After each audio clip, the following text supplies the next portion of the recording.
Don't Starve, an accurate representation of what it feels like to go camping in the woods of modern Poland.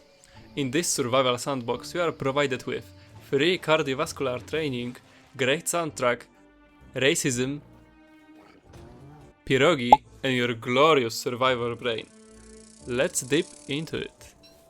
After spawning, your goal is to avoid danger at all costs. The relentless wild you're about to experience shows no mercy.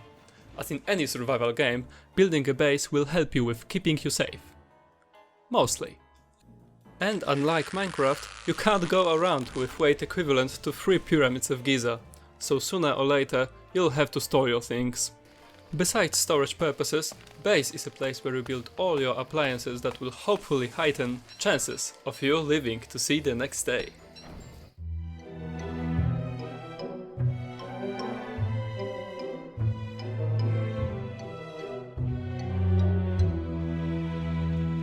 Doesn't matter how fancy your base is going to be if you die of starvation. Look at the game title.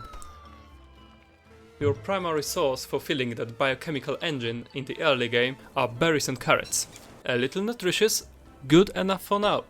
But you won't make it past autumn if you overstay your welcome and try to depend on gathering fruits and veggies for too long. Why? Well, firstly, you don't question the wisdom of the greatest acoustic survivor Eastern Europe has to offer, and secondly, you will be met with many environmental hazards, which include regular cardiovascular training, a nice lady that touches you when it's dark,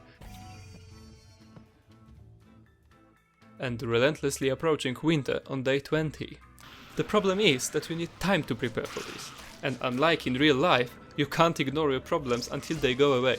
Unrealistic, I know. Therefore, your objective is to get food productively. Crackpot, in this case, is the way. Easily one of the best appliances that you can make. The rule is simple. You put good inside, you get food. You put shit inside, you get British cuisine. So before you cook, let's get some ingredients.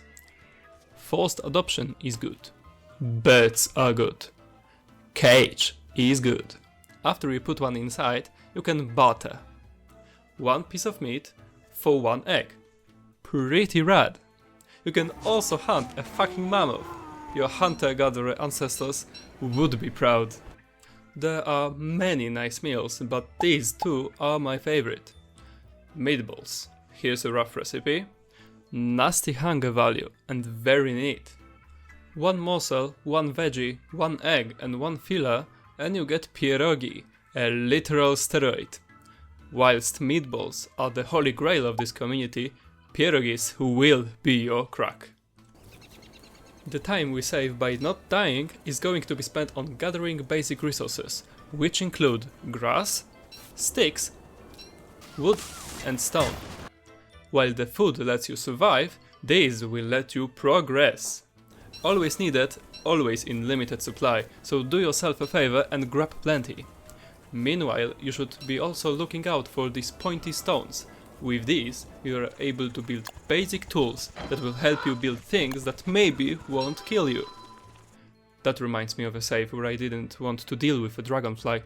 With my brilliant survivor brain, I decided to blow the fucker up with 14 pieces of gunpowder. What can go wrong? I blew myself up. That day I lost my sanity. But wait! Thanks to Don't Starve, you can experience the exact same breakdown. The sanity mechanic has it all. Hallucinations, changes in your surroundings, and funky dudes. Be on your guard. Your mind will rot faster than you know. Take it for granted. And what can save you from insanity? Technology! Technology! Do you lack equipment space? Do you want better tools? Do you want to enslave the local population for free labor? Science has you covered. By building these 2 babies, in this order, you get access to new things to craft. Backpack, golden tools, new light sources, and meat beat. To build a crockpot or a fridge, you also need science. There is also magic, and everyone that has more than 3 brain cells can explain it. Winter is the first season you are going to be dealing with. Now, your preparation skills come to the test. Did you store enough food to survive? Did you craft a warm rock? Did you shave the local population of angry cows? If yes, then you may have a shot of living past day 30. And don't even think about venturing out of your base without suitable clothing. You have 2 minutes at best until you freeze to death.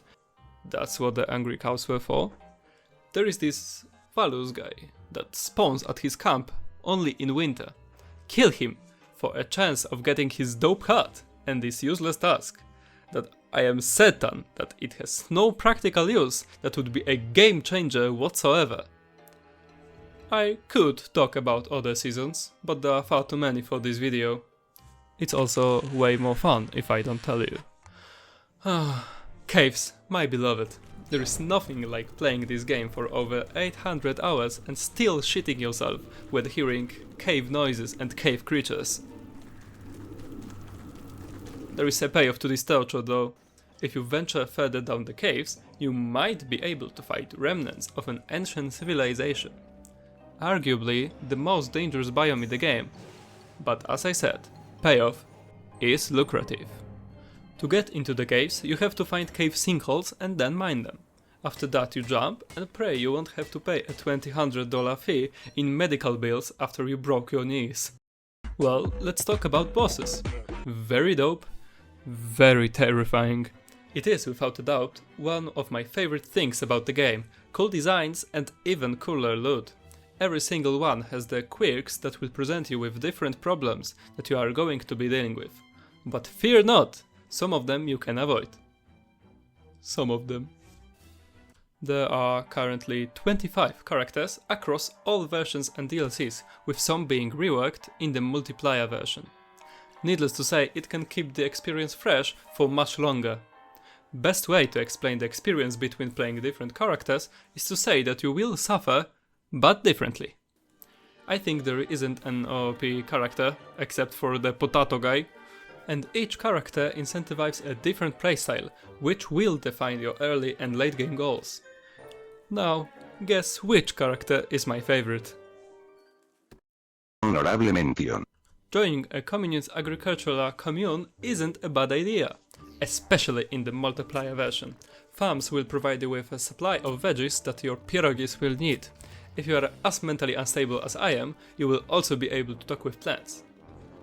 They understand me.